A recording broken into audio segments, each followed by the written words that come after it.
इसका कंप्लीट हो गया तभी पास होना।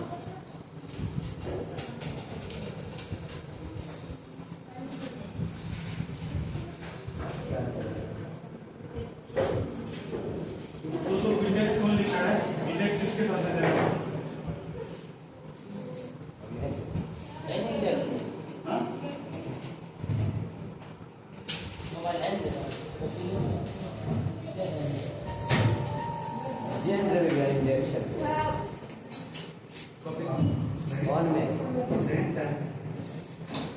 कॉपी नहीं लाया इसका मतलब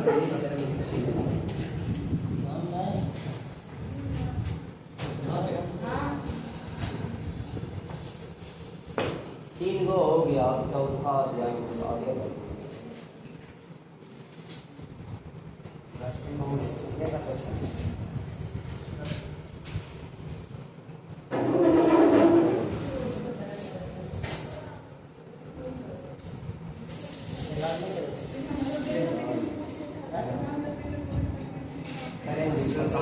केमिस्ट्री का उसका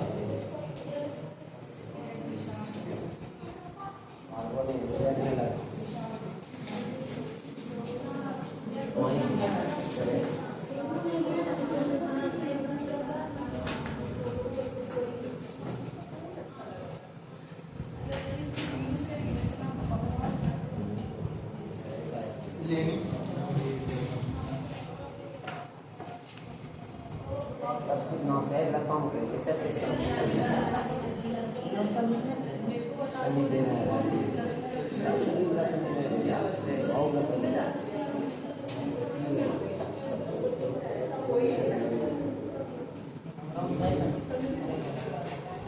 भारतीय राष्ट्रीय जो है कांग्रेस पर लिए थे नहीं?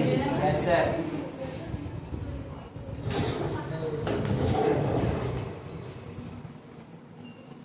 राष्ट्रीय आंदोलन लोग पढ़ रहे हैं।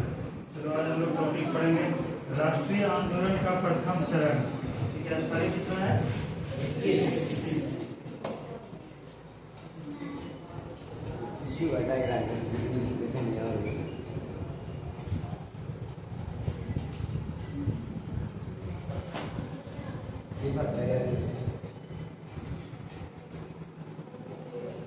ये जो है ना, ये नहीं है मार्कंड करना, राज मार्कंड करना और इस जगह जो है आधुनिक अस्त्र का उपयोग लिखा हुआ है।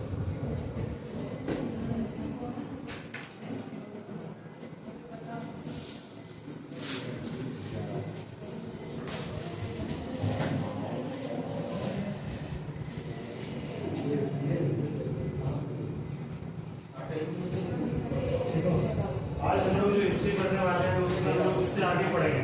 जैसे भारतीय राष्ट्रीय आंदोलन, आंदोलन क्या होता है बताओ?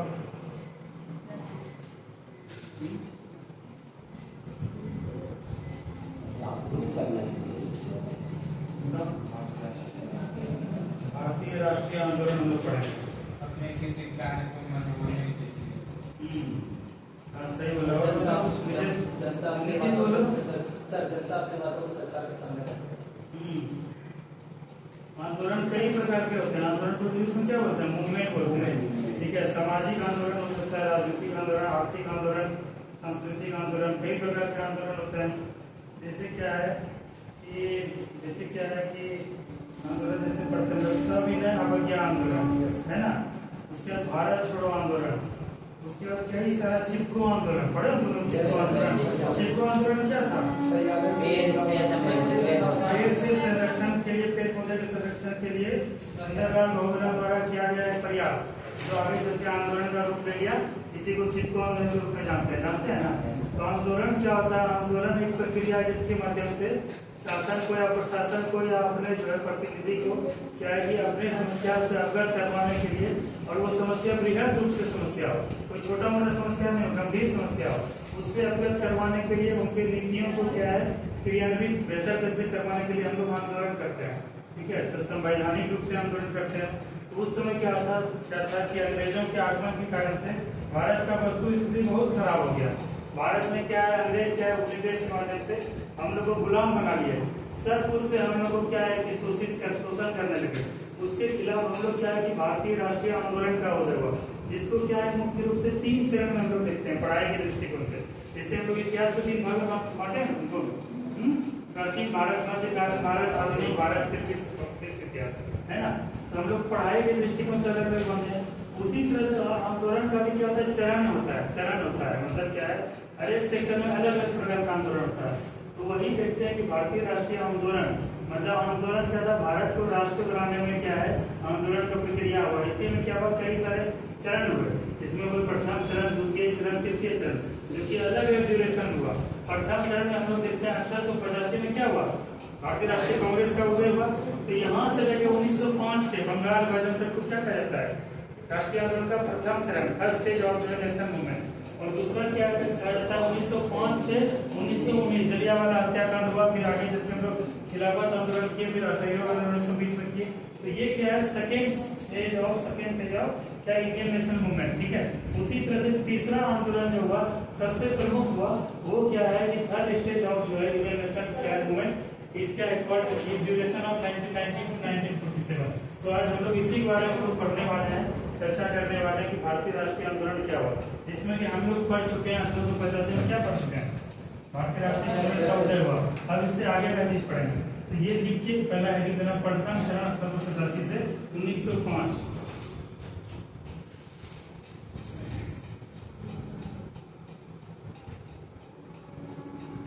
प्रथम चरण 1885 से 1905, ठीक है। तो हम लोग क्या देखते हैं कि बाल गंगाधर तिलक जैसे क्या है, एक बार थोड़ा समझ लो, लिखते रहने। अब देखो क्या हुआ, आंदोलन क्या कौन करता है, गरीब गुरबा बस थोड़े करता आंदोलन, जो जिसको समझ है, जिसको जानकारी है, जो अवेयर है, जो पढ़ा लिखा है, जो समझदार है, वही आंदोलन क्यों करता है, अपने अधिकार की प्राप्ति के लिए, ठीक है। अगर तुम लोगों को 5 किलो राशन मिलता रहेगा, मुफ्त मिलता रहेगा, तो कोई जरूरत है आंदोलन करने का, पेट भर रहा है, खाना पीना सही समय पर मिल रहा है, कोई दिक्कत नहीं है, आंदोलन करने की कोई आवश्यकता नहीं है। लेकिन आंदोलन जो करता है, पढ़ा लिखा वर्ग करता है, क्योंकि उसका अधिकार है, ठीक है। काफी सारे मूलभूत अधिकार लोगों को मिलते हैं, जन्म के साथ ये अधिकार मिलते हैं, और उस अधिकार की अगर पूर्ति नहीं होती है, अगर उस अधिकार का हनन होता है, तो क्या करते हैं लोग, आंदोलन करते हैं। जैसे हम लोग के गाँव में भी क्या हुआ था, 1-2 आंदोलन हुआ था फ्लाईओवर बनाने के लिए, रेलवे लाइन के ऊपर नीचे बहुत लोगों को क्रॉस करने में दिक्कत होता था, कई सारे लोगों का दुर्घटना हो गया। तो उसको क्या है कि दुरुस्त करने के लिए हम लोग भी क्या किए थे, वो करता थे, आंदोलन किए थे कि फ्लाईओवर बन जाए ताकि लोगों को आने जाने में कोई नहीं हो, ठीक है। तो इसमें क्या था, सब लोग जो पढ़े लिखे समझदार लोग थे, प्रतिनिधि थे, वो सब मिलकर किए थे, चलते हो रोड वगैरह क्या है कि ये NH का 80 का बहुत हालत खराब है, वहाँ पे क्या है कि जो है धूल उड़ते रहता है, आने जाने में परेशानी होता है, बहुत ज्यादा कच्चा रास्ता है, दिन ब दिन एक्सीडेंट होते रहता है, दुर्घटना होते रहता है। तो इसको दूर करने के लिए क्या करते हैं लोग, भूख हड़ताल करते हैं या आंदोलन करते हैं ना, ताकि सरकार तक ये मैसेज चला जाए कि रोड का स्थिति बहुत खराब है और लोग को जाने आने में समस्या हो रहा है, दुर्घटना हो रहा है, इसलिए क्या रोड बनवाना चाहिए। ये सब क्या आंदोलन है छोटे स्तर पे, उसी प्रकार के देश के स्तर पे, बृहद स्तर पे क्या क्या राष्ट्रीय आंदोलन।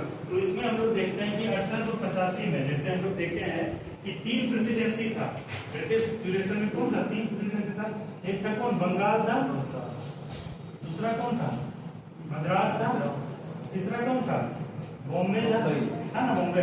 तो देखो जहाँ पे मद्रास आया या बंगाल है, बंगाल का बात करते हैं, बंगाल से सब लोग जुड़े हुए हम लोग, ठीक है। तो हुआ क्या कि अंग्रेज वगैरह जो आए थे व्यापार करने के उद्देश्य से आए थे, व्यापार कहाँ पे होगा, मुख्य से गाँव से व्यापार हो गया, शहर से व्यापार होगा, शहर से व्यापार होगा। तो व्यापार करने के क्रम में अंग्रेज वगैरह का जमावड़ा या रुकना या स्थान रहना कहाँ पर हो रहा था, शहर में हो रहा था। तो शहर में जब अंग्रेज वगैरह रहने लगे, उनका व्यापारिक गतिविधियां होने लगा, तो इसका लाभ क्या है, समाज के दूसरे बौद्धिक वर्ग को मिला, ठीक है। उससे क्या है कि लोगों में भी अवेयरनेस है, जागरूकता है।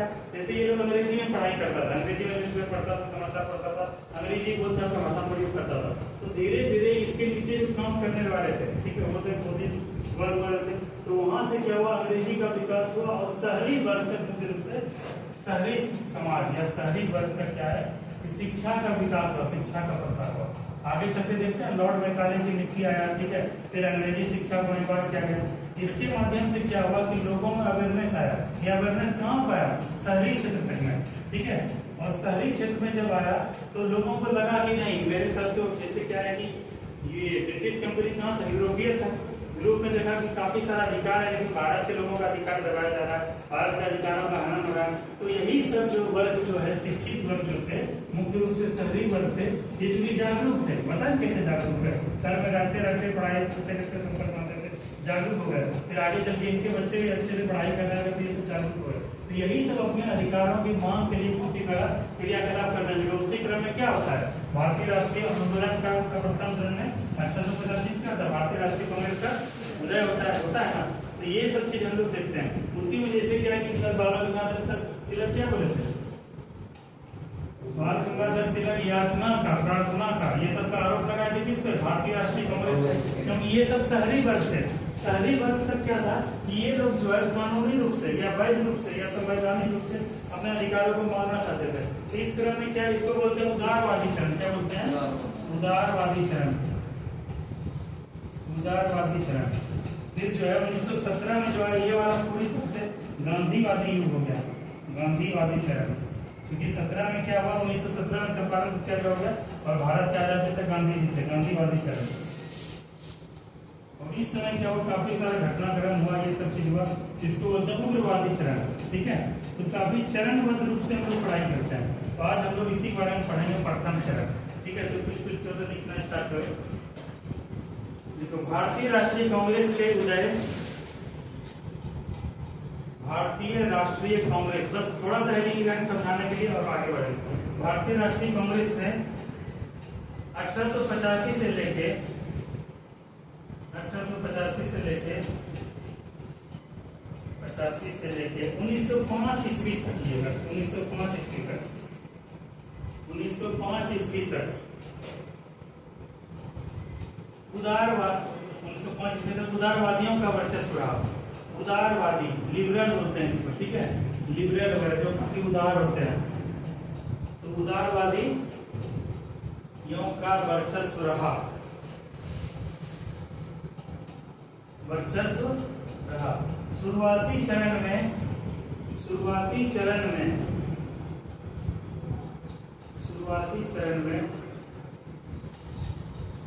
इस संगठन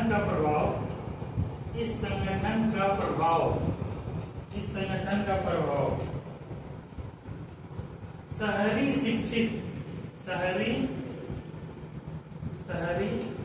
शिक्षित वर्गों तक सीमित था, शहरी शिक्षित वर्गों तक सीमित था।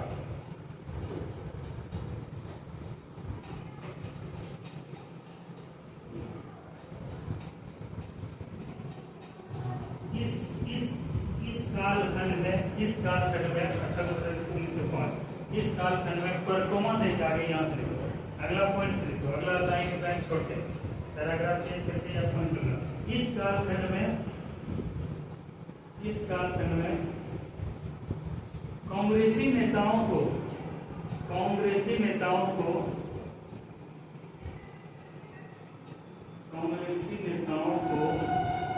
उदारवादी उदारवादी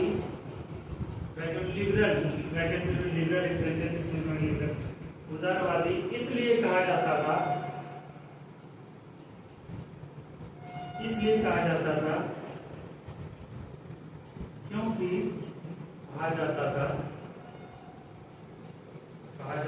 क्योंकि ये अपनी मांगों को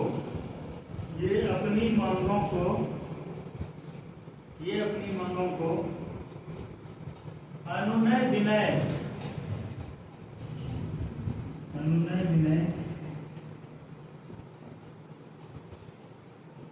याचना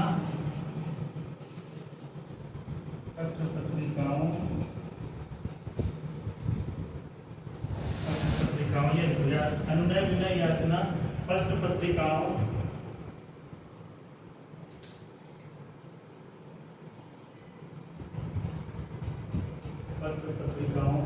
भाषणों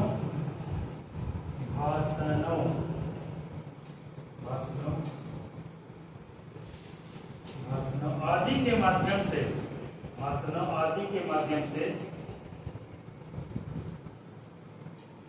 अपनी बातों को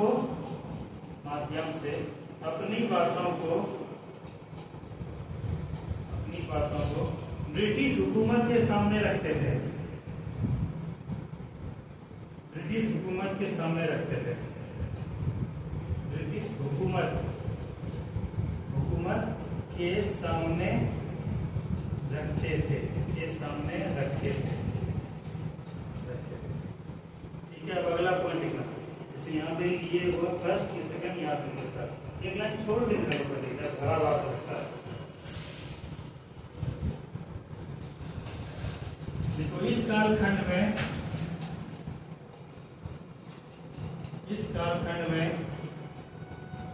मध्यम वर्गीय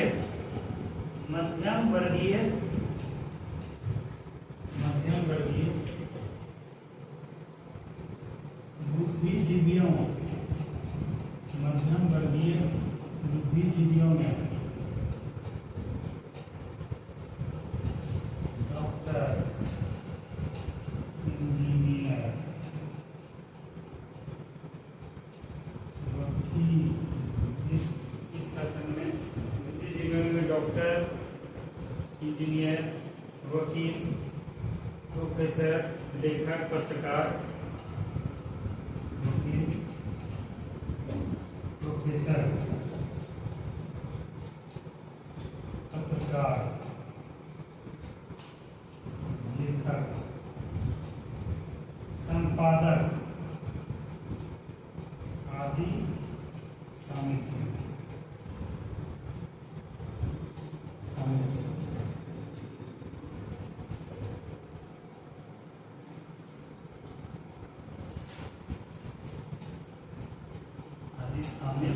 नेक्स्ट पॉइंट लिखो, शामिल थे, लिखिए शामिल थे। नेक्स्ट पॉइंट लिखो,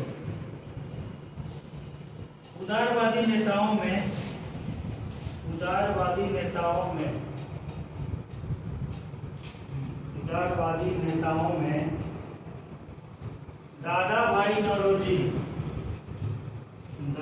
भाई नौरोजी, सुरेंद्र नाथ बनर्जी,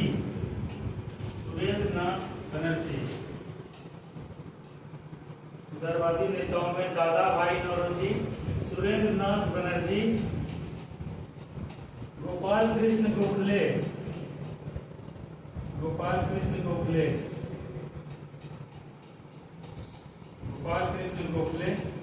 फिरोज शाह मेहता,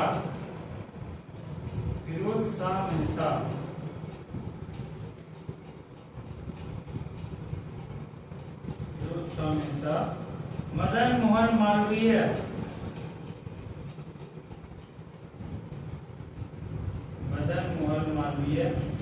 आदि थे।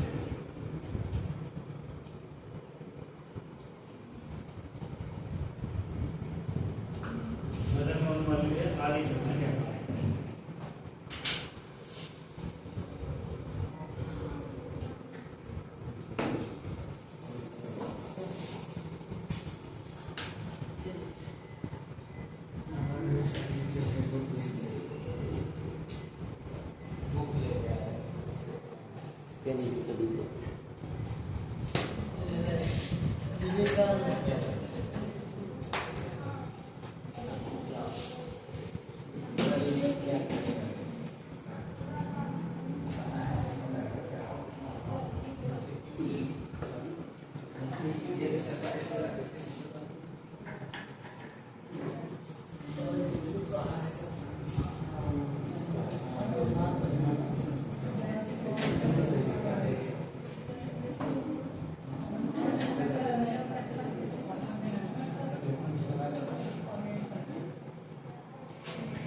क्या अर्थ हुआ, समझाओ। ये तीनों पॉइंट, चारों पॉइंट लिखा है, इसका क्या अर्थ हुआ बताओ, सुजीत बताओ। तीनों जो पॉइंट लिखा है इसका क्या अर्थ हुआ?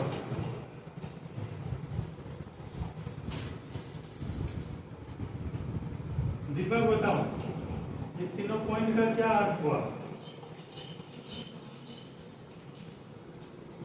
साहिबा बताओ, क्या अर्थ हुआ? इस तीनों पॉइंट का क्या अर्थ हुआ? केवल पढ़ाना नहीं, दूसरों को समझा के पढ़ाना है, किसी भी पूछ रहे बताओ। धक्का मार के लिखवा दें, मुंगा गजल किया, ये किया, वो किया, समझ नहीं आएगा। लॉन्ग लास्टिंग पढ़ाई करो, टाइम तो लगेगा ही, ठीक है, लेकिन पढ़ाई एक बार हो जाएगा अच्छे से हो जाएगा। तो इसका तीनों का क्या साथी का हुआ, तीनों जो लिखा है इसको एक्सप्लेन करो क्या हुआ तीनों का। बताओ साइमा। पहला चरण में आंदोलन में हाँ दाता एमसी और सुरेशनाथ बनर्जी ये सब मिल के मतलब इसमें आंदोलन किए थे। हाँ हाँ ठीक है, हम ना बताने की कोशिश करो। पहला पॉइंट क्या लिखा है कि भारतीय राष्ट्रीय कांग्रेस का क्या लिखा है, भारतीय राष्ट्रीय कांग्रेस में क्या है कि पहला जो चरण था 1850 से 1905 इसमें उदारवादियों क्या है प्रभाव रहा। ये उदारवादी मुख्य रूप से कहाँ थे, शहरी वर्ग से थे, शिक्षित वर्ग से थे। इसमें मुख्य रूप से ये जो बुद्धिजीवी थे इसमें कौन थे, डॉक्टर, इंजीनियर, प्रोफेसर, पत्रकार, लेखक, संपादक आदि थे। तुम लोग लगभग लड़के लड़कियां सब गांव समाज में रहते हो, तुम लोग बताओ गांव में कितना डॉक्टर है, कितना इंजीनियर है, कितना पत्रकार है, कितना लेखक है, कितना संपादक है सुजीत अजय है, कितना डॉक्टर है, कितना इंजीनियर नहीं है ना। क्यों, क्योंकि शिक्षा का प्रसार जो होना चाहिए वो गांव तक उस रूप में नहीं पहुंच पाया है ना। लेकिन शहर चले जाओ, भागलपुर चले जाओ, चित्तौड़ चले जाओ, कोई कॉलोनी चले जाना, वहां देखना कि जो है हर 3 घर 4 घर में एक डॉक्टर है, कोई ना कोई इंजीनियर है ना। ये कोई कॉलोनी में 10 गो डॉक्टर मिल जाएगा, 15 गो इंजीनियर मिल जाएगा, 4 गो में से मतलब 15-50 घर में से एक पत्रकार मिल जाएगा, कोई लेखक मिल जाएगा, कोई संपादक मिल जाएगा। ये सब क्या है, शहरी वर्ग तक ही सीमित था। तो यही सब लोग जागरूक थे, अवेयर थे। अब क्या है कि डॉक्टर को पता है, क्योंकि डॉक्टर अच्छा से पढ़ाई किया, इंजीनियर क्या है अच्छे से पढ़ाई किया, प्रोफेसर क्या है पढ़ाई किया, तब ना उसको जानकारी है। जिसको जानकारी होगा वही विरोध करेगा ना।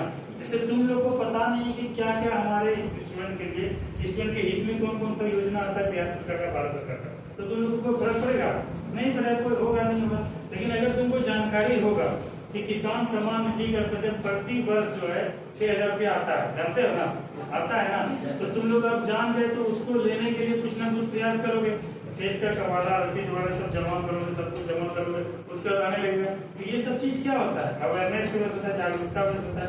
तो जागरूकता उस समय मुख्य रूप से कहाँ पर था, शहरी वर्ग तक ही सीमित था।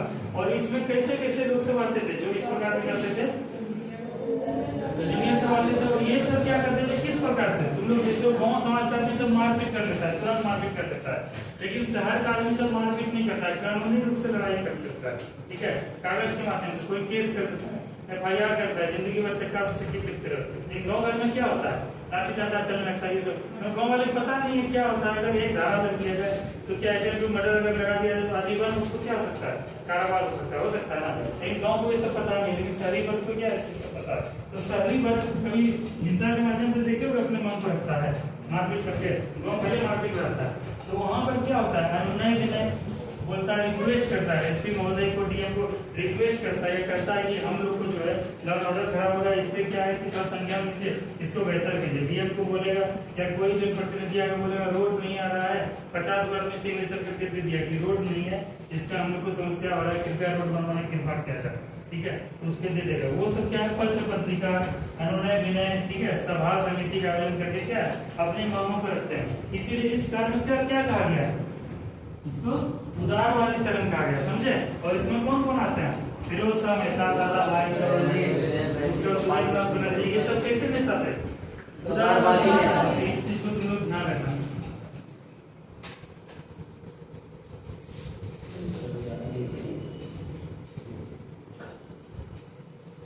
इसमें कुछ कुछ घटना हुआ, कुछ कुछ क्रियाकलाप हुआ, उसके बारे में थोड़ा सा हम लोग लिखते हैं।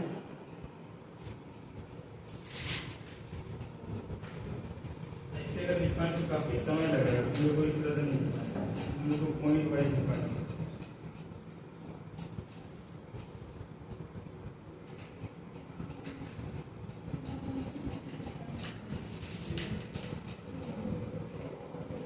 और इस समय एक चीज ध्यान रखना, क्योंकि सब लोग पढ़ा लिखा वर्ग था, ठीक है, तो जहाँ पढ़ा लिखा वर्ग होगा वहाँ जाति और धर्म का बात नहीं होगा, ठीक है। और जो पढ़ा लिखा होगा अनपढ़ गवार टाइप होगा वही जाति का बात करेगा, वही धर्म का बात करेगा। ये सब पढ़ा लिखा आदमी था उस समय। देखो बदरुद्दीन तैयब जी का नाम सुने हम लोग, कौन थे, प्रथम मुस्लिम अध्यक्ष, कौन से अधिवेशन में, 87 के अधिवेशन में किए थे। जबकि 85 में स्टेब्लिश हुआ, फिर 88 में क्या हो गया था, जॉर्ज यूले हो गया था। उस समय कोई तरह का भेदभाव क्या हो, तुम पीछे बैठोगे, आगे बैठिए तो अच्छा डिसिप्लिन में रहना, पढ़ाई करो। ये सब क्या था, उस समय धर्म का कुछ बात नहीं होता था। पढ़ा लिखा वर्ग का क्या होता है, कोई धर्म नहीं होता है, बस 2 ही धर्म होता है। क्या होता है धर्म, बताओ? इंसान का जो है जाति एक ही है, मानव का जाति है इंसान, ठीक है। हम लोग का जाति क्या है, इंसान है हम लोग, और हम लोग का धर्म क्या है, इंसानियत। इस बात को ध्यान रखो कि हम लोग का ना कोई जाति है ना कोई धर्म है। पढ़ा लिखा जो वर्ग है उसका जाति है इंसान, और धर्म क्या है, इंसानियत है। और धर्म जो इंसानियत ये देख के नहीं आता है कि जो है उसको समस्या में क्या होगा, अगर तुम्हारा इंसान रहोगे तो कोई भी किसी को भी समस्या में तुम आगे बढ़ के उसका मदद करो बेटा। जैसे कोई गरीब वगैरह गिर गया, एक्सीडेंट हुआ किसी का, तुमसे धर्म पूछ के तुम उसको पानी पिलाओगे, नहीं पिलाओगे ना। तो तुम्हारे अंदर ये चीज कैसे आया, इंसानियत तुम्हारे अंदर जिंदा है तब ना। तो उस समय यही सब होता था, पहले भी ऐसा ही होता था। तो इस बात को ध्यान रखो, उस समय क्या था, जाति धर्म वगैरह नहीं था। बाद में क्या हुआ, उदारवादी चरण वगैरह सब क्या उतना क्रियाकलाप नहीं कर पाया, तब यहाँ कहाँ लीड दिया, तब जो यहाँ पे लीड दिया भगत सिंह पर लीड दिया, उसके बाद उधम सिंह पर लीड दिया, तब जब यहाँ क्रांतिकारी तरीके से हुआ। इसी चीज को हम लोग थोड़ा सा लिखते हैं। देखो, आंदोलन के प्रथम चरण में, अगला पॉइंट लिखना, आंदोलन के प्रथम चरण में राष्ट्रवादी नेता दादा भाई नौरोजी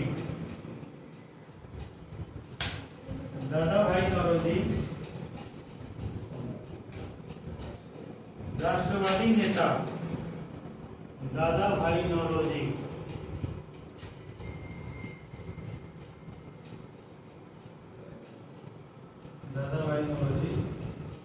द्वारा धन के निष्कासन का सिद्धांत,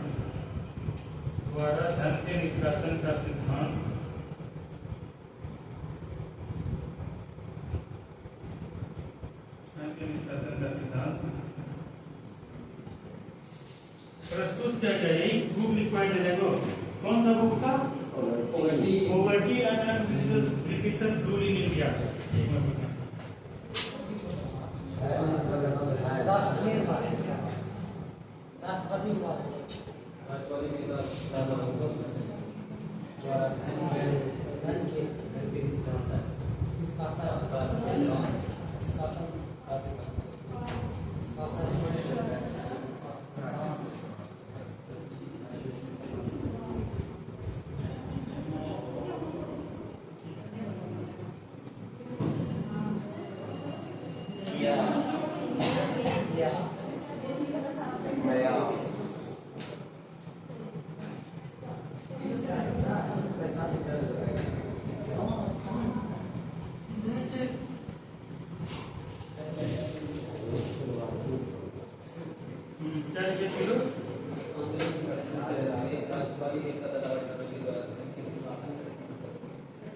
प्रस्तुत किया गया और लिखो कोमा देखें। महादेव गोविंद रानाडे द्वारा, कोमा देखें, महादेव गोविंद रानाडे द्वारा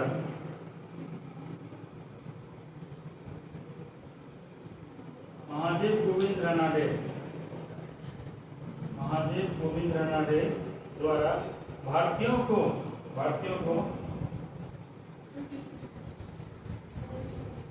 MGR बोलते हैं इसको। रानाडे केवल लिखो ना, महादेव गोविंद रानाडे। और प्रार्थना समाज तुम लोग पढ़े हुए ना, पढ़ाएंगे उसमें आते हैं, ठीक है। देखो, रानाडे द्वारा भारतीयों को आधुनिक औद्योगिक विकास के, भारतीयों को आधुनिक औद्योगिक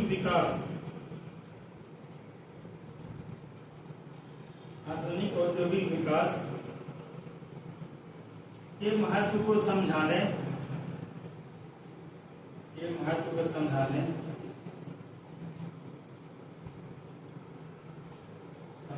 तथा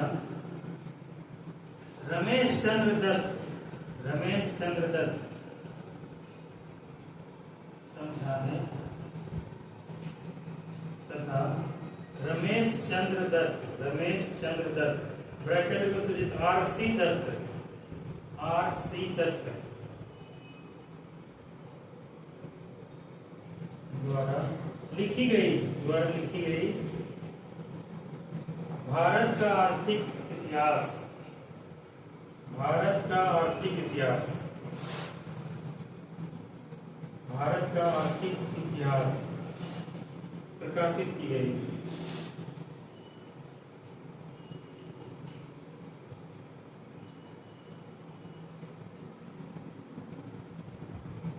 ठीक है, बेसिकली इसके और उसमें लिख दो पॉवर्टी और इसके रिजल्ट लिख देना बगल में से दादा भाई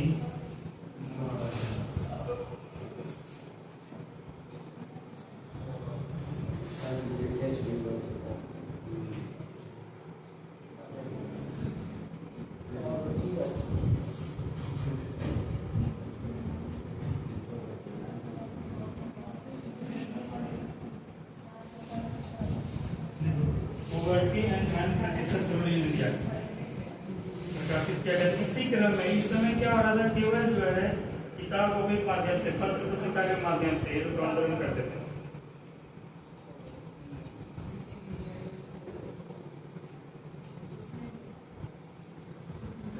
poverty and British rule in India.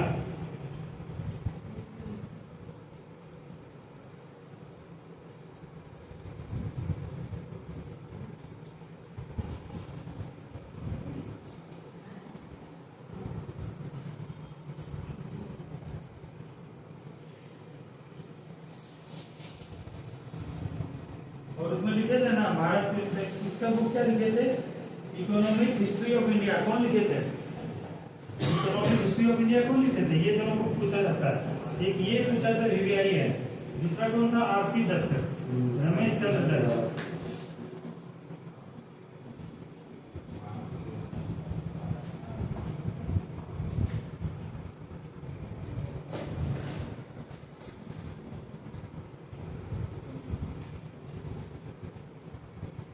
ये लिखना वही हिंदी में लिखना है, हिंदी में लिखना है भारत का आर्थिक इतिहास, इसी का इंग्लिश है economic history of India. Ramesh Chandra Dutt, इसी को मतलब बैठे तो आरसी दत्त।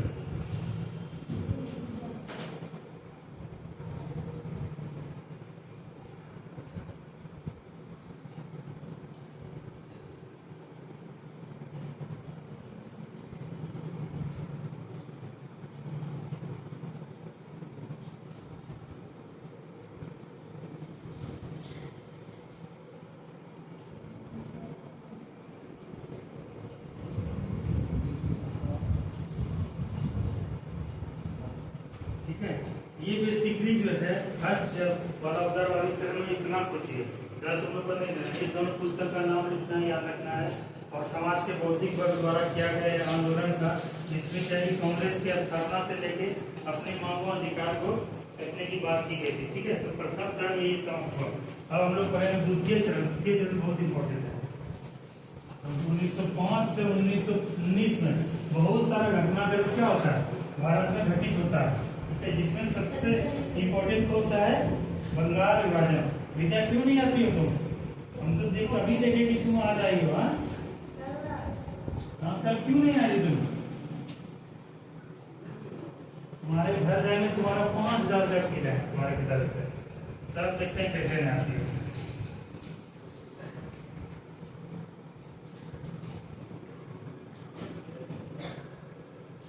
भारतीय राष्ट्रीय आंदोलन का द्वितीय चरण लिखो।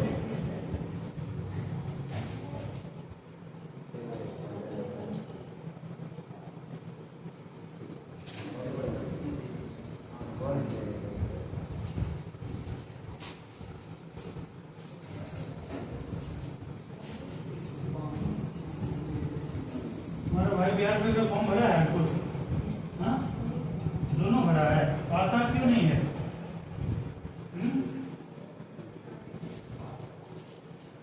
क्यों नहीं आता बताओ? बात हम क्या करें? सिलेक्शन तुम लोग को लेना है, हमको सिलेक्शन लेना है। बताओ, मेरा सिलेक्शन लेने का समय गया, तुम लोग का सिलेक्शन लेने का समय अब आ गया।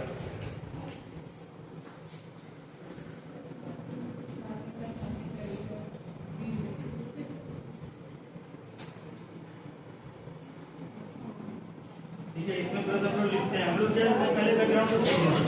आखिर जो है द्वितीय चरण पूरा नहीं, पहले अचानक से तो नहीं आ गया, कैसे आया? प्रथम चरण की असफलता के बाद क्या द्वितीय चरण का उदय हुआ। जैसे कि हम लोग देखते हैं, जैसे कुछ भी कोई क्रियाकलाप देखते हैं तो पहला साउंड होता है, दूसरा शुरू होता है, दूसरा साउंड होता है, तीसरा शुरू होता है। तो पहला का क्या था? विफलता। विफलता का कारण क्या रहा? विफल। आखिर विफल पहला चरण क्यों हुआ? क्योंकि ये लोग अनुनय विनय के माध्यम से अपनी मांगों को रखते थे, पत्र पत्रिकाओं के माध्यम से रखते थे, समाचार पत्रों के माध्यम से रखते थे। ये सब पढ़े लिखे वर्ग थे और ये लोग क्या करते थे कि ये जो है सरकार के निर्णय के आधार पे क्या है कि अपना निर्णय लेते थे। तो इससे क्या हुआ कि भारत में सफलता नहीं मिल पाया। तो दूसरा गुट था, सुजीत का और साजन का गुट था जो सब उग्रवादी था, ताकि आप तुम लोग से नहीं हो पाएगा, अब शासन का बागडोर अब ये सब क्या करेगा? पूरा फटाफटी करेगा, पूरा मारधार करेगा, इधर से उधर चलेगा। तो इसी में जो है, इसी बोलते हैं उदारवादी चरण था। ये कौन था? उग्रवादी चरण। उग्रवाद का यहाँ पर प्रसार हुआ क्योंकि पूरा विश्व में क्या राजनीतिक घटनाक्रम बदल रहा था। ठीक है, इस क्रम में क्या कि ये सब प्रशिक्षण लेने के लिए विदेश वगैरह भी गए, रूस गए बम बनाने के लिए, सीखने के लिए कि बम कैसे बनता है, गोला कैसे बनता है। तो वहां से प्रशिक्षण लेके रूस से आए और यहाँ पे अंग्रेजों को मारते थे, बम वगैरह मारते थे। ठीक है, तो इसी बारे में हम लोग थोड़ा देखते हैं, उसके बाद समझाएंगे आगे। लिखो, उदारवादी नेताओं के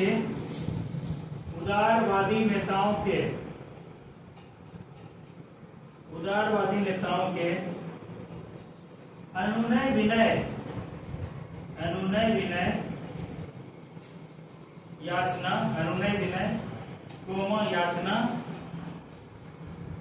याचना की नीति के बावजूद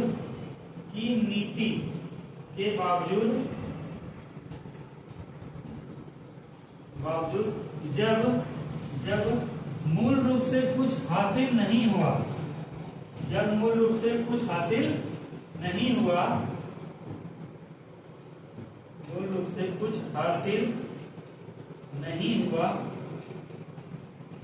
हुआ, तो कांग्रेस के भीतर ही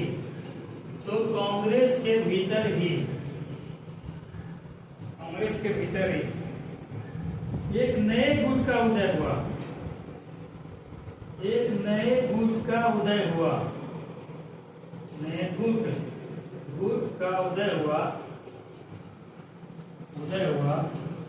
जो कि शुरुआती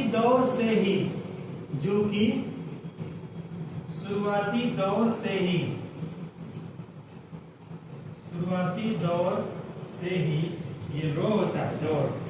रो देखो, एक हो गया दौर,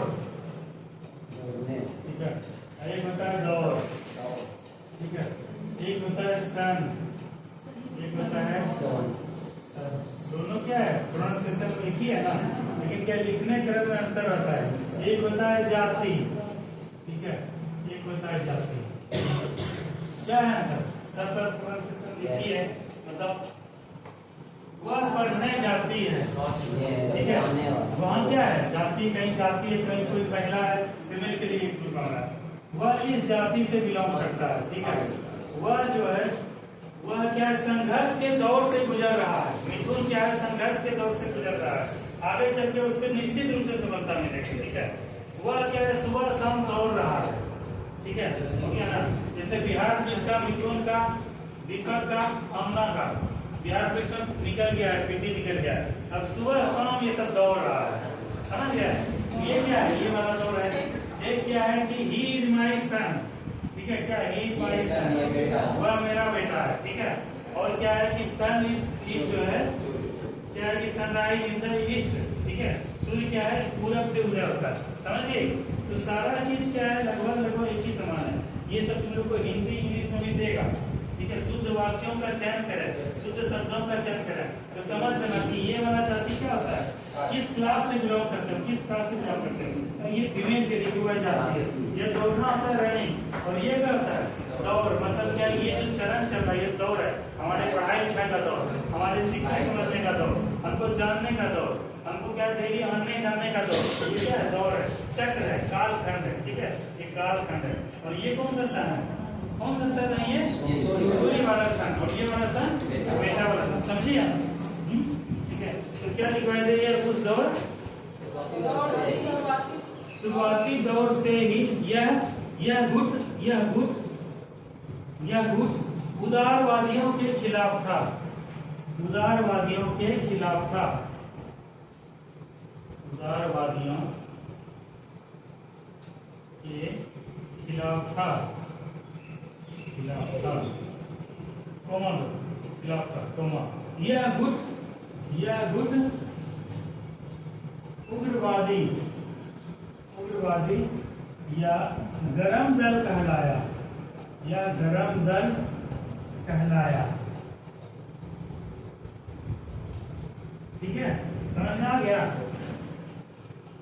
अब जैसे तुम भी लोग में से कुछ लड़का है, कुछ लड़का क्या होता है कि वो सब करता है कि ऐसे ऐसे हो, ऐसा से कर देंगे, ये कर देंगे, वो कर देंगे। और तुम भी सब लड़का सब के बीच में क्या कुछ ऐसा भी होगा जो कि मैं चाहता हूँ तुरंत हो जाए, काम फट से हो जाए। गए जैसे तुम लोग कोर्ट कचहरी दौड़ रहे, जैसे लड़की सब 4 दिन से परेशान है, वो सब कागज पत्र नहीं बन रहा है ना। ये सब क्या करते, संवैधानिक रूप से जाती है, सर आए हैं, सर नहीं आए हैं, सर आज बनेगा, आज सर नहीं बना, कल बनेगा, कल एक दिन में। उसी ग्रुप में कुछ लड़का आया, लड़की आया, पूरा ताबड़तोड़ उसको बोल दिया कि सर अगर कल तक पेपर नहीं बना तो मार दंगा हो जाएगा, मारपीट हो जाएगा, कुर्सी टूट जाएगा, आपका चैम्बर में फट जाएगा। ठीक है, ये चुनौती दिया। और यह किस प्रकार का ग्रुप कहलाया? गरम दल। यह किस प्रकार का?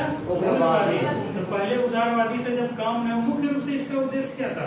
तीनों जो चरण हुआ, एक तो उदारवादी हुआ ना, दूसरा क्या हुआ? उग्रवादी हुआ, तीसरा गांधीवादी आया। इस सब का मुख्य उद्देश्य क्या है? भारतीय राष्ट्रीय आंदोलन को दिशा प्रदान करना, देश को आजादी दिलाना, यही उद्देश्य है ना। तरीका सबका अलग अलग है। क्या है?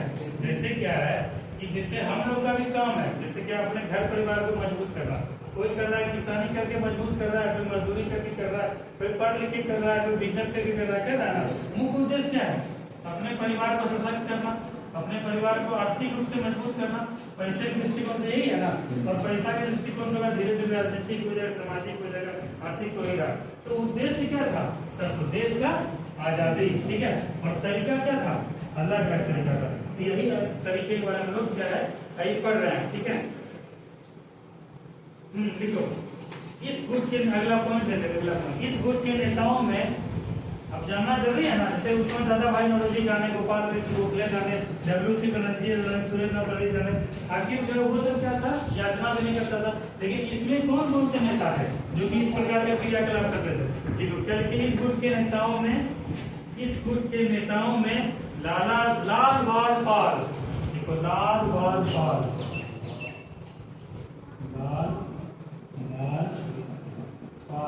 रानी बताएगी लाल बाल पाल का क्या है? अलग से लिखना, हम खाली समझाने के लिए लिखते हैं। लाल से लाजपत पाल देखिए, सुने हम लोग। हाँ, बाल गंगाधर तिलक, चंद्रपाल, ये सब क्या करते थे? उग्रवादी थे। आजादी तो हम लेके रहेंगे, चाहे जैसे भी हो जाए। बाल बिपिन चंद्र पाल,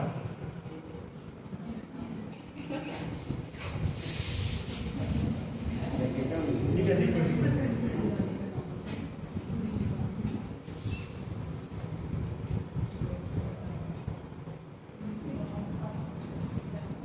लाल बाल पाल।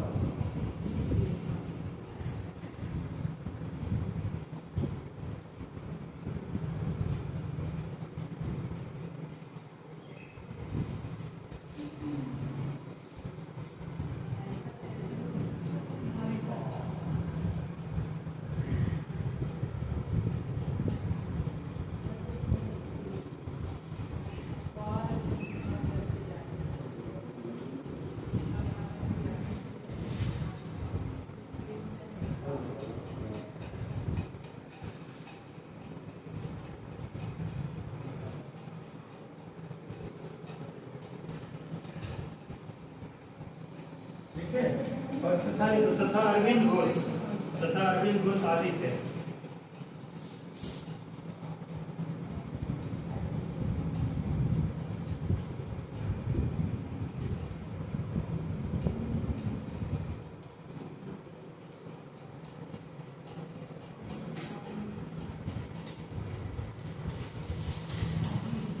तो इसका समझ में आया क्या ये कहना चाह रहा है। इसी क्रम में जो है बाल गंगाधर तिलक भी क्या दिए थे, कौन सा नारा दिए थे, स्वराज मेरा जन्मसिद्ध अधिकार है, तो मैं इसे लेकर रहूंगा। समझ लो कितना बड़ा बात है, कह रहा है कि मैं इसे लेकर रहूंगा क्योंकि ये मेरा जन्म से ये अधिकार है, जन्मसिद्ध अधिकार है। ठीक है, तो इसी में जो यही सब चर्चा आया, इसी वजह से यही सब जो है लोग वगैरह एक्टिव थे इसमें।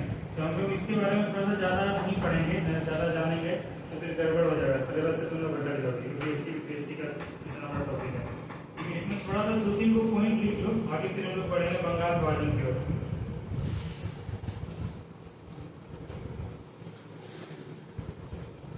देखो 1893 में इस क्रम में पहले वाला 1893 ईस्वी में 1893 ईस्वी में गणपति महोत्सव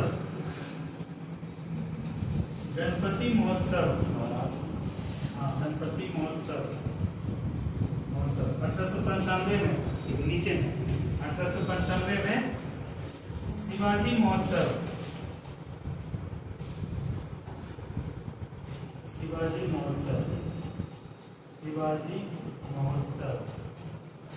है। और नीचे लिखा हुआ है बाल गंगाधर तिलक ने, इसे लिखो, बाल गंगाधर तिलक ने उग्रवादी विचारधारा को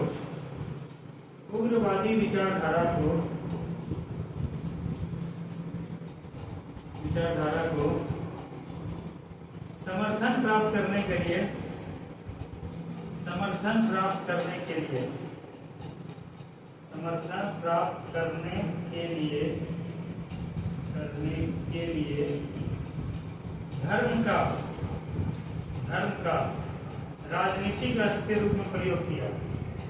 धर्म का राजनीतिक अस्त्र के रूप में प्रयोग किया।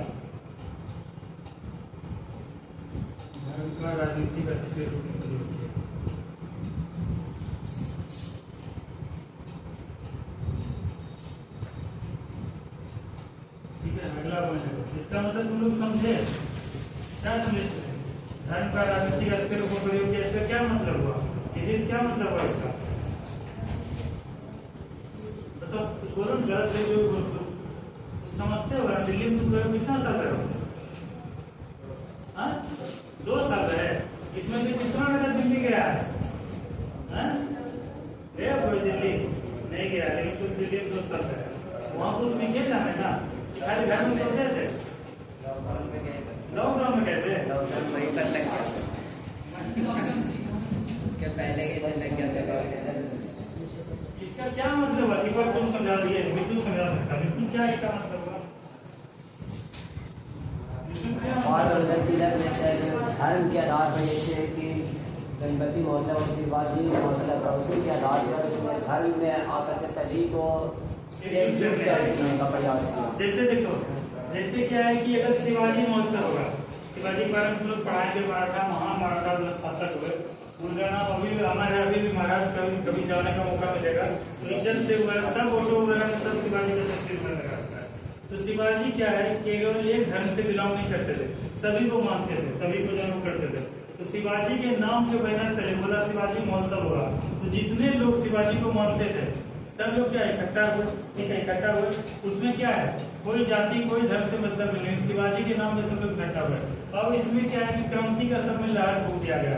अब यहाँ पे क्या है कि कोई शासक, जैसे क्या है कि बाल गंगाधर तिलक ये पूरा अनाउंस करके बोले कि जैसे शिवाजी ने अंग्रेजों को खदेड़ दिया था, ठीक है, अपने अपने प्रांत से, उसी तरह हम लोग को भी क्या है, मिलकर एकजुट होकर अंग्रेजों को खदेड़ देना है। शिवाजी ने जिस प्रकार से अस्त्र उठाया था, गुरिल्ला वार किया था, हम लोग को भी उसी तरह से अंग्रेजों को यहाँ से भगाना है। तो सब में जोश आ गया, पूरा जुनून आ गया, हम भगा के रहेंगे। जब शिवाजी जब भगा दिया, अमर हो गए, हम लोग करें। उसी तरह गणपति महोत्सव या कोई दुर्गा पूजा या कोई सरस्वती पूजा होगा, देखते हो सब लोग इकट्ठा होता है जी, पूजा पाठ करने के दृष्टिकोण से सब लोग इकट्ठा होता है। वहाँ पर अगर किसी प्रकार का कोई जो है घोषणा वगैरह किया जाए या गुस्सा चलाने वाला उग्र वाला कुछ वो किया जाए तो सबके अंदर जोश वगैरह आ जाएगा। तो वही चीज को क्या होगा कि बांध दिए। गणपति महोत्सव और शिवाजी महोत्सव को बनाया गया 1895 में, ताकि लोग क्या इकट्ठा हुए गणपति के नाम पे, गणेश जी के नाम पे, शिवाजी के नाम पे, और यहाँ से क्या है ये लोग जो है अंग्रेजों को भगाने के लिए उस रूप का अस्त्र रूप में शस्त्र के रूप में प्रयोग करें मानव संसाधन का। तो यही चीज था। इसी क्रम में बाल गंगाधर तिलक ये चीज किए थे और यही जो आगे चल के स्टेटमेंट क्या किए थे, देखो स्वराज मेरा जन्मसिद्ध अधिकार है, मैं इसे लेकर रहूंगा।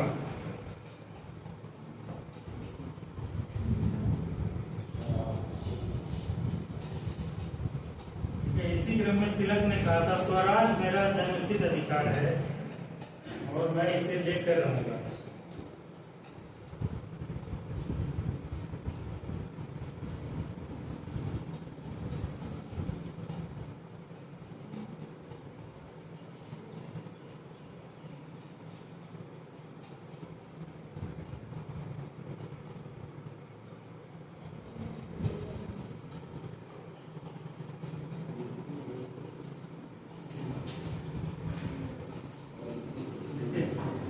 कुछ जो है प्रथम चरण का आग जो है दूसरे राज्यों में फैल गया। ठीक है, जैसे क्या है अंग्रेजों की गुलामी से, राजस्थान की गुलामी से क्या सब लोग पीड़ित थे। बिहार का लोग भी पीड़ित था, बंगाल का लोग का भी पीड़ित था, पंजाब का लोग भी पीड़ित था, महाराष्ट्र का भी लोग पीड़ित था। ठीक है, तो महाराष्ट्र में क्या है, कौन लीड कर रहे थे, कौन लीड कर रहे थे, बाल गंगाधर तिलक लीड कर रहे थे। और बिहार में क्या कौन लीड कर रहे थे, कुंवर सिंह सर, वो तो प्रकाशी उसके संचालन आए थे। ठीक है, जैसे क्या अलग अलग सब लोग लीड कर रहे थे, तो वही उसके बारे में थोड़ा सा बात है। एक घटना जो वो महाराष्ट्र में होता था। ठीक है, इस जगह जो है तो पहले महाराष्ट्र 1893 वाला लिखा है, इसके ऊपर लिखो महाराष्ट्र। महाराष्ट्र के बारे में कुछ पॉइंट है, जैसे क्या है जैक्सन की हत्या कर दी, दामोदर चाकरकर रंगभूमि की थी ना, तो महाराष्ट्र वगैरह सब में किया था, इसके बारे में लिख बात है।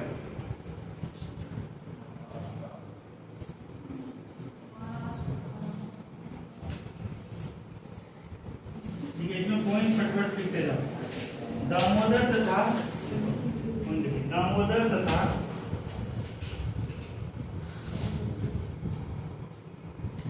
बालकृष्ण चापेकर ने, दामोदर तथा बालकृष्ण चापेकर ब्रैकेट जो चापेकर बंधु लिख दो ब्रैकेट में, क्वेश्चन यही रहता है चापेकर बंधुओं में।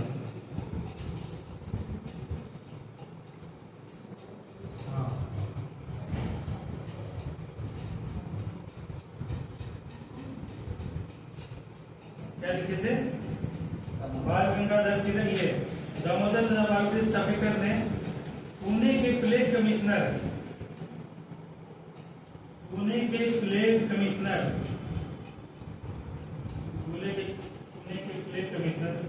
रेड एवं एमहर्स्ट प्लेग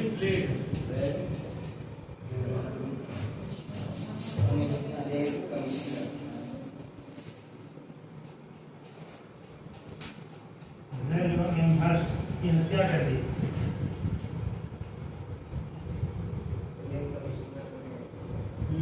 रैंड एवं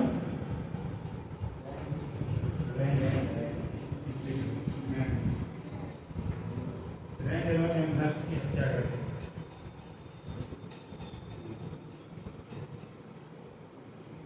अगला पॉइंट देखो, विनायक दामोदर सावरकर द्वारा, इसको वैसे अलग से भी हम लिखवा देंगे, नोट्स बना के देंगे। विनायक दामोदर सावरकर द्वारा किसका स्थापना किया था दीपक? अभिनव नहीं आया आज। विनायक दामोदर सावरकर द्वारा किसका रचना किया था? अभिनव भारत की रचना की गई। अभिनव भारत लिखो, विनायक दामोदर सावरकर द्वारा अभिनव भारत समाज की स्थापना की गई। अभिनव भारत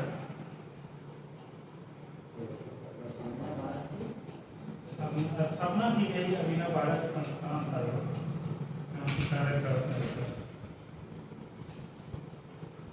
अगला पॉइंट देखो, अभिनव भारत के सदस्य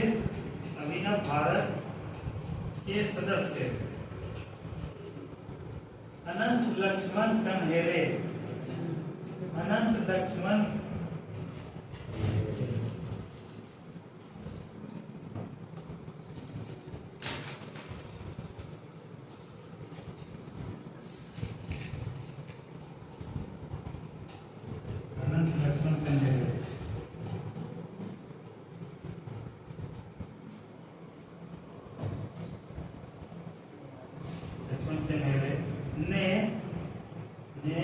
नासिक के जिला मजिस्ट्रेट ने नासिक के जिला मजिस्ट्रेट जैक्सन की हत्या कर दी। जैक्सन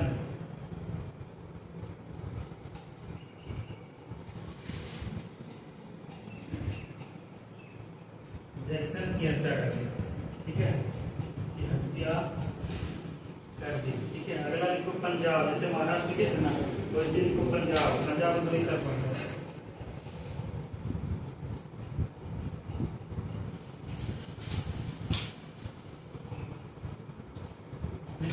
अगला पॉइंट लिखो। पंजाब में क्रांतिकारी राष्ट्रवाद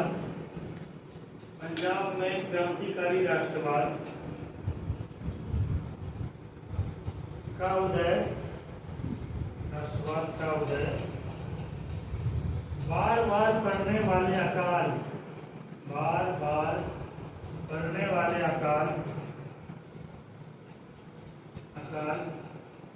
भू राजस्व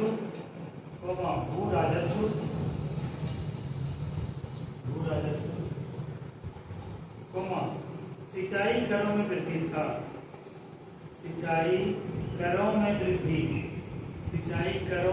था।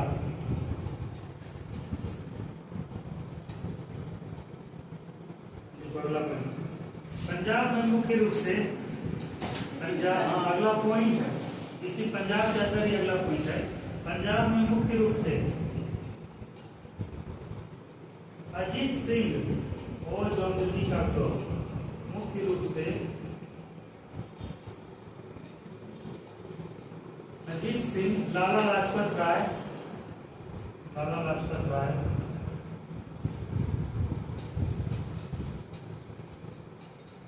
अति सक्रिय थे। लाला लाजपत राय अति सक्रिय थे।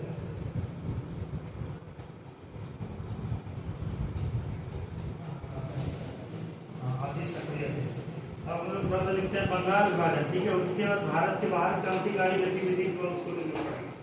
अगला को लिखो बंगाल विभाजन।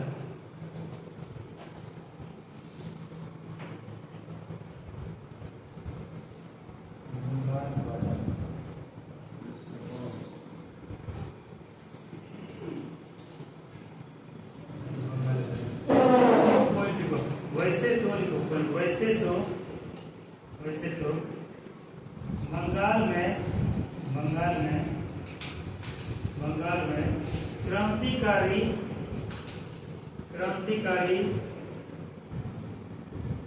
घटनाओं का आरंभ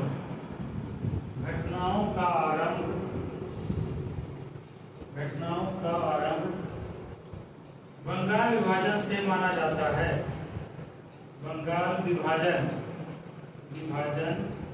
से माना जाता है।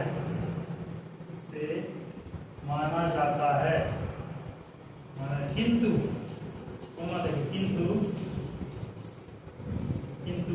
बंगाल विभाजन से पूर्व भी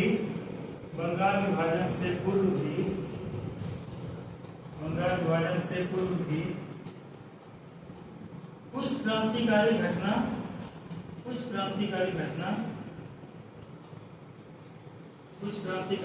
घटित हुई थी। कुछ क्रांतिकारी घटना घटित हुई थी जिसने बंगाल में राष्ट्रवाद को जन्म दिया।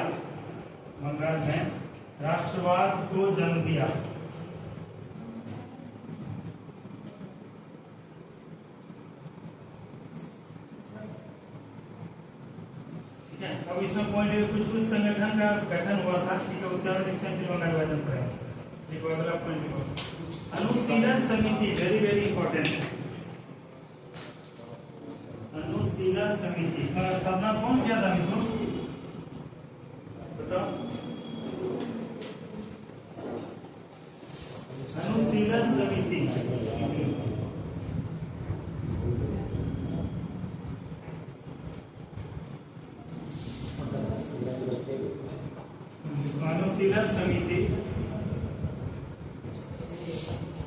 की स्थापना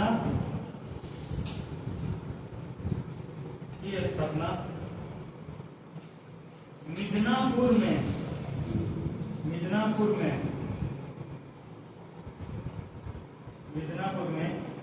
ज्ञानेंद्र नाथ बसु, मिदनापुर में ज्ञानेंद्र नाथ बसु। ज्ञानेंद्र लोग लिख नहीं पाते, ज्ञान कैसे होता है? ज्ञानेंद्र को लिखने के लिए क्या पढ़ोगे? गजेंद्र को लिखने के लिए क्या जानना जरूरी है? ज्ञानेंद्र को लिखने के लिए ज्ञान ना पढ़ोगे। ज्ञानेंद्र ऐसे होता है, तो कैसे होगा बताओ? ज्ञानेंद्र, ज्ञान जो इंद्र, यही अगर आ जाए तो क्या होगा? करोगे संधि नीचे, तो ज्ञानेंद्र नाथ बसु। अनुशीलन समिति की स्थापना मिदनापुर में ज्ञानेंद्र नाथ बसु तथा कोलकाता में तथा कलकत्ता में जतीन्द्र नाथ बनर्जी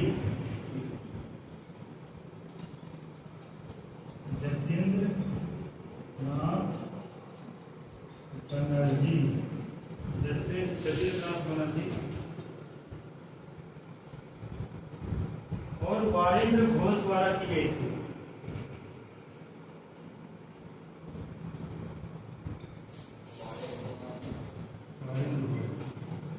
इसी को बोलते हैं बाघा जतिन, बहुत इंपॉर्टेंट है। अनुशीलन समिति भी आई है, इसको कर देना, कई बार क्वेश्चन आया है यूपीएससी में दरोगा में। अनुशीलन समिति ज्ञानेंद्र घोष।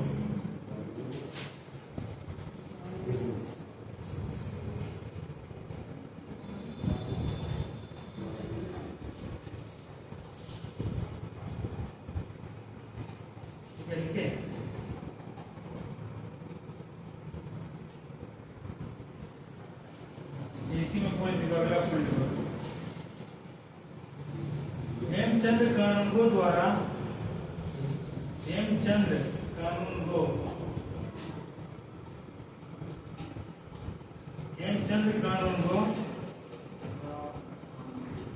द्वारा पेरिस में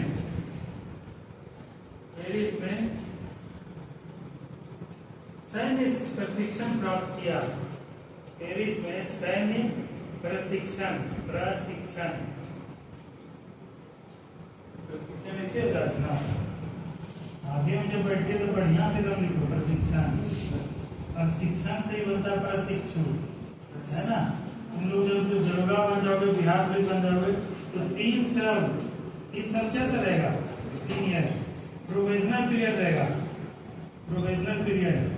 इसी को जब प्रशिक्षण का तो 3 साल तक तुम लोग का स्थायी नौकरी नहीं रहेगा।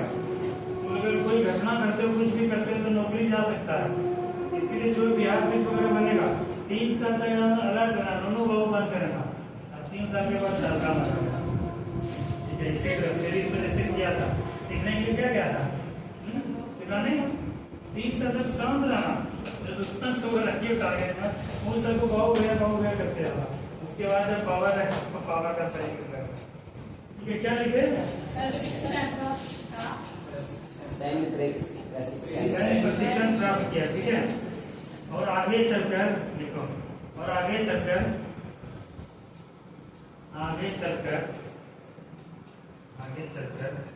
कलकत्ता में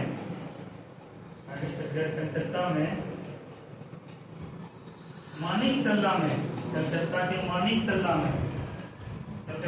मानिकतल्ला अभी भी है मानिकतल्ला। कलकत्ता के मानिकतल्ला में बम बनाने हेतु कारखाना खोला। मानिकतल्ला में बम बनाने हेतु कारखाना खोला। बम, अरे बम होता है, बम नहीं होता, हाइड्रोजन बम, अणु बम, परमाणु बम, तो बम होता है कि बम होता है? बताओ रचना, कैसे होगा रचना बताओ? बम जो है, जब बम मारने के लिए रूस गया था, पेरिस गया था, वहाँ बम करके सीखा, तो बम तो कहाँ से हो जाएगा बताओ? तो बम बनाने का बताओ जो है, मानिकतल्ला पहले गया कहाँ? रूस गया, पेरिस गया। पेरिस का किसका राजधानी है दीपक? फ्रांस का। बताओ कहाँ अपना इंडिया है? ये इंडिया है। उस जमाने में बताओ यहाँ गया था फ्रांस गया। फ्रांस में रूस का आदमी उसको बम बनाने सिखाया कि देखो भाई बम ऐसे से बनता है, ऐसे बारूद देना, ऐसे कांटी देना, ऐसे कर देना, उसको मार देना, आपस में कांटी कांटी टकराएगा, विस्फोट हो जाएगा, वही कांटी उड़ के पड़ेगा और जो है ज्यादा हानि होगा, नुकसान होगा, है ना।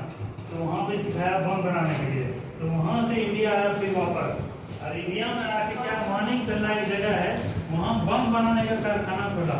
वहाँ जाके बताया कि कौन कौन लोग जो है अंग्रेजों की नीतियों से परेशान हो, अंग्रेज जो किसका जो शोषण किया है, किसका हनन किया है, सब अंग्रेज को बम मार के भगाएंगे।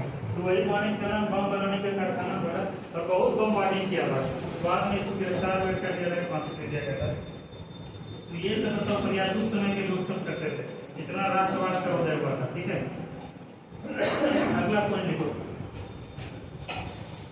प्रफुल्ल चाकी और खुदीराम बोस, नाम सुने हो तुम लोग? खुदीराम बोस का 15 वर्ष की उम्र में, कई लड़का का 15 साल उम्र होगा, 15 वर्ष की उम्र में क्या है अंग्रेजों के खिलाफ जो है किए थे षड्यंत्र। तो बम जॉर्ज किंग फोर्ड था, उसी के गाड़ी पे बम मार दिए थे। ठीक है, बाद में क्या हुआ, खुदीराम बोस थे और कौन थे, प्रफुल्ल चाकी। खुदीराम बोस क्या हुआ, मुजफ्फरपुर स्टेशन से जो है मुड़ी खाते खाते करके निकले और अंग्रेजों को इतना डर लग गया कि अपने से जो है गोली मार के सुसाइड कर लिए। ठीक है, लेकिन खुदीराम बोस जो है सुसाइड नहीं किए, ये सोचे क्या कि नहीं अगर मेरा फांसी होता है तो लोगों तक मैसेज जाएगा कि ऐसे 15 साल की युवक भी जो है आजादी प्राप्त करने के लिए हंसते हंसते जो है अपने जान को कुर्बान कर सकते हैं। रास बिहारी बोस जो है सबसे कम यानी 15 साल की उम्र में क्या है अंग्रेजों को जो है अंग्रेजों के खिलाफ जो है काफी सारा जो है ऐसा क्रिया खिलाफ किया जिसके वजह से क्या दे दिया गया कि फांसी दे दिया। यही क्वेश्चन आता है कभी कभी, सबसे कम में फांसी प्राप्त करने वाले कौन से क्रांतिकारी थे, यही थे खुदीराम बोस। ठीक है, तो मुरी वाला कहानी जो तुम लोग को बताया हंसी आ गया, हम लोग को बीपीएससी में सर पढ़ाए थे, दिल्ली में पढ़ाए थे ना, हम लोग का ना नहीं क्योंकि बीपीएससी जब तुम लोग दोगे तो बिहार के बारे में थोड़ा लिखना पड़ेगा, तो वो सब चीज को जानना पड़ता है, समझे। यूपीएससी की तैयारी में बिहार स्पेसिफिक नहीं है, लेकिन जब तुम लोग मैथ्स में जो तो हमें आंसर करना पड़ेगा सारा। तो वही कहानी सुनाए सर हम लोग को कि कैसे कैसे जो है छपने के लिए क्या से क्या प्रोग्राम किया। तो क्या लिखा है, प्रफुल्ल चाकी और खुदीराम बोस ने, प्रफुल्ल चाकी और खुदीराम बोस ने 30 अप्रैल 1908 प्रफुल्ल चाकी, नाम याद रखो सुजीत,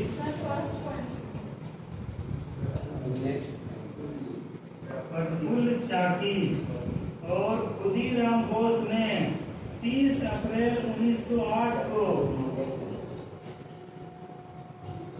30 अप्रैल 1908 को कहाँ का था, जेम्स ईस्ट कोड लिखो। 30 अप्रैल 1908 को बंगाल प्रेसिडेंसी के मजिस्ट्रेट, 30 अप्रैल 1908 को बंगाल प्रेसिडेंसी के मजिस्ट्रेट,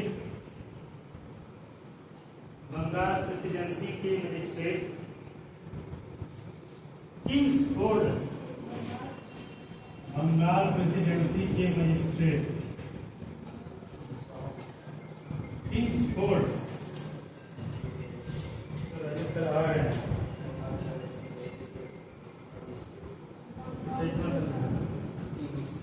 किंग्सफोर्ड की हत्या का प्रयास किया, की हत्या का प्रयास किया।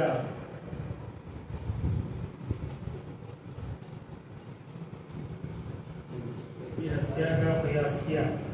ठीक है, प्रयास किया। अगला पॉइंट लिखो, अगला पॉइंट लिखो। इस प्रफुल्ल चाकी ने, प्रफुल्ल चाकी, यही प्रफुल्ल चाकी, प्रफुल्ल चाकी ने अंग्रेजों से बचने के लिए, प्रफुल्ल चाकी तेज लिखो, प्रफुल्ल चाकी ने अंग्रेजों से बचने के लिए आत्महत्या कर ली, आत्महत्या कर ली, बचने के लिए आत्महत्या कर ली तथा खुदीराम बोस को, तथा खुदीराम बोस को, खुदीराम बोस को गिरफ्तार कर फांसी दे दी गई। अरे दो आदमी था ना जी, प्रफुल्ल चाकी क्या किया, आत्महत्या कर लिया, और खुदीराम बोस क्या किया, फांसी दे दिया गया।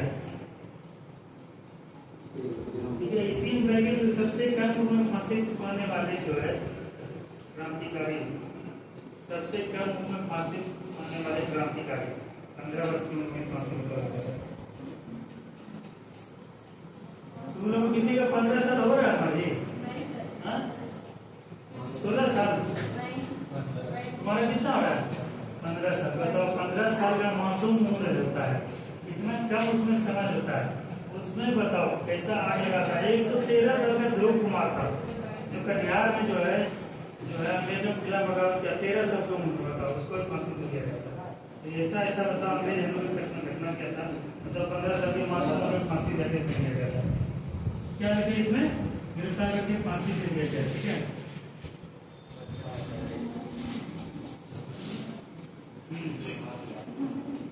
लिखो अगला पॉइंट लिखो।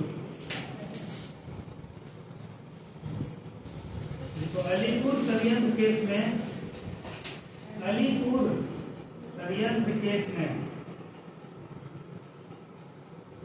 अलीपुर षड्यंत्र केस में, केस मुकदमा होता है ना, अलीपुर षड्यंत्र केस।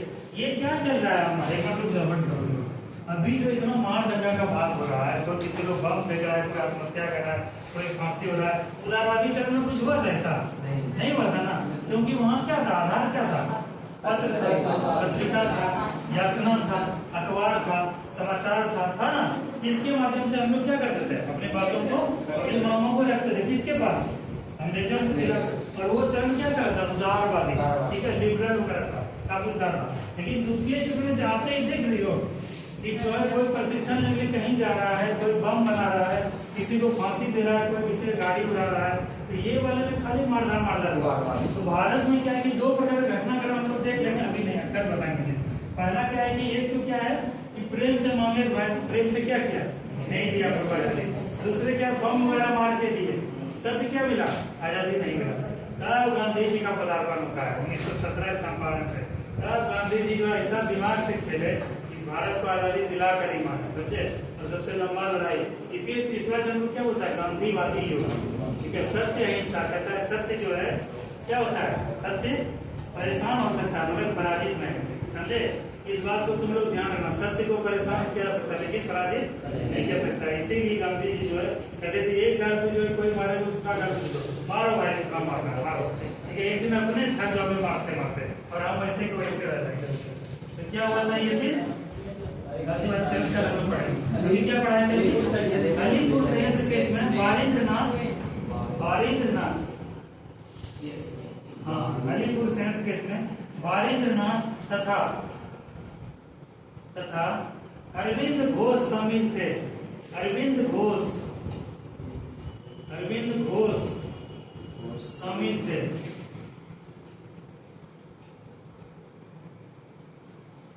ठीक है, इस मुकदमे में, अलीपुर षड्यंत्र के इस मुकदमे में बारिंद्र घोष को, इस मुकदमे में बारिंद्र घोष को आजीवन कारावास,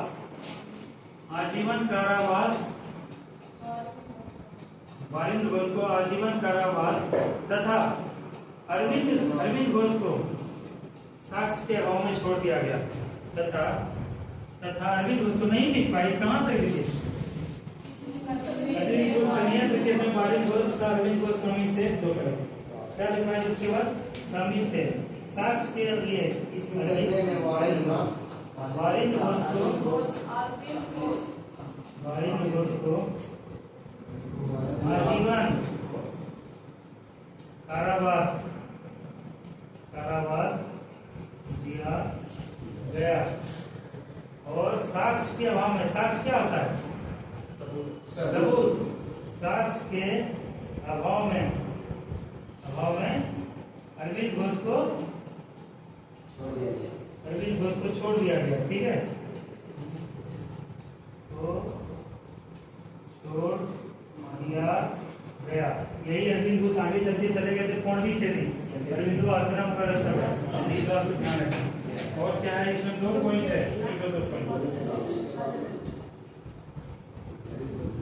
ठीक है, अगला पॉइंट देखो, जतीन्द्रनाथ मुखर्जी, जतीन्द्रनाथ मुखर्जी देखो, जतीन्द्रनाथ मुखर्जी को बाघा जतीन के नाम से भी जाना जाता था, जतीन्द्रनाथ मुखर्जी,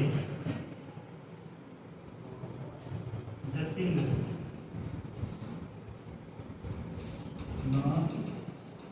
मुखर्जी को बाघा जतीन, बाघा जतीन, बाघा जतीन के नाम से भी जाना जाता था।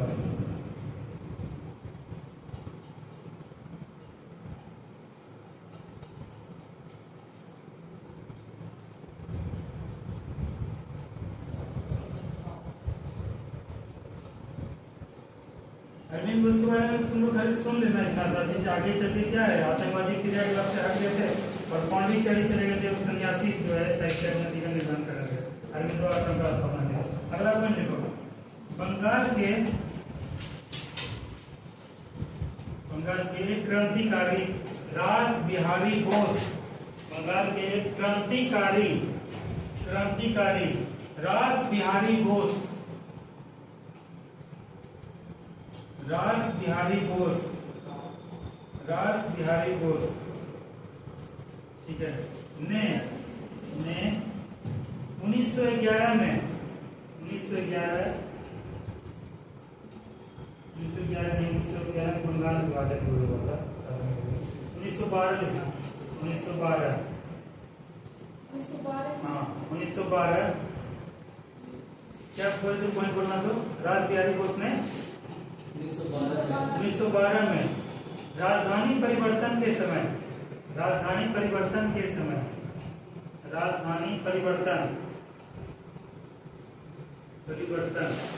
कलकत्ता से दिल्ली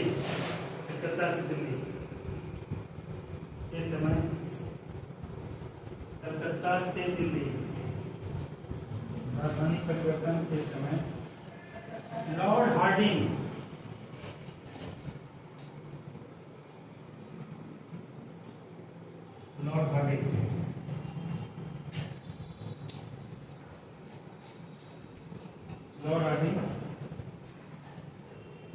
पर बम फेंकने की योजना बनाई थी, ठीक है, बम फेंकने की योजना बनाई थी।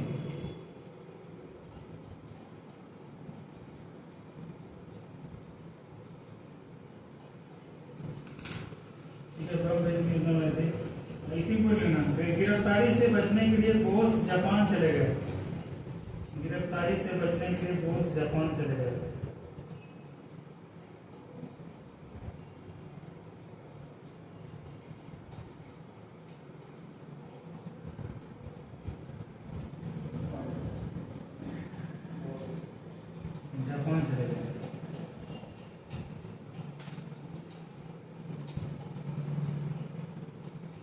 तो हम लोग जो इतना सारी जो है हम लोग लिखते हैं, सारी पढ़ाएंगे कल, इससे आगे का हम लोग पढ़ेंगे।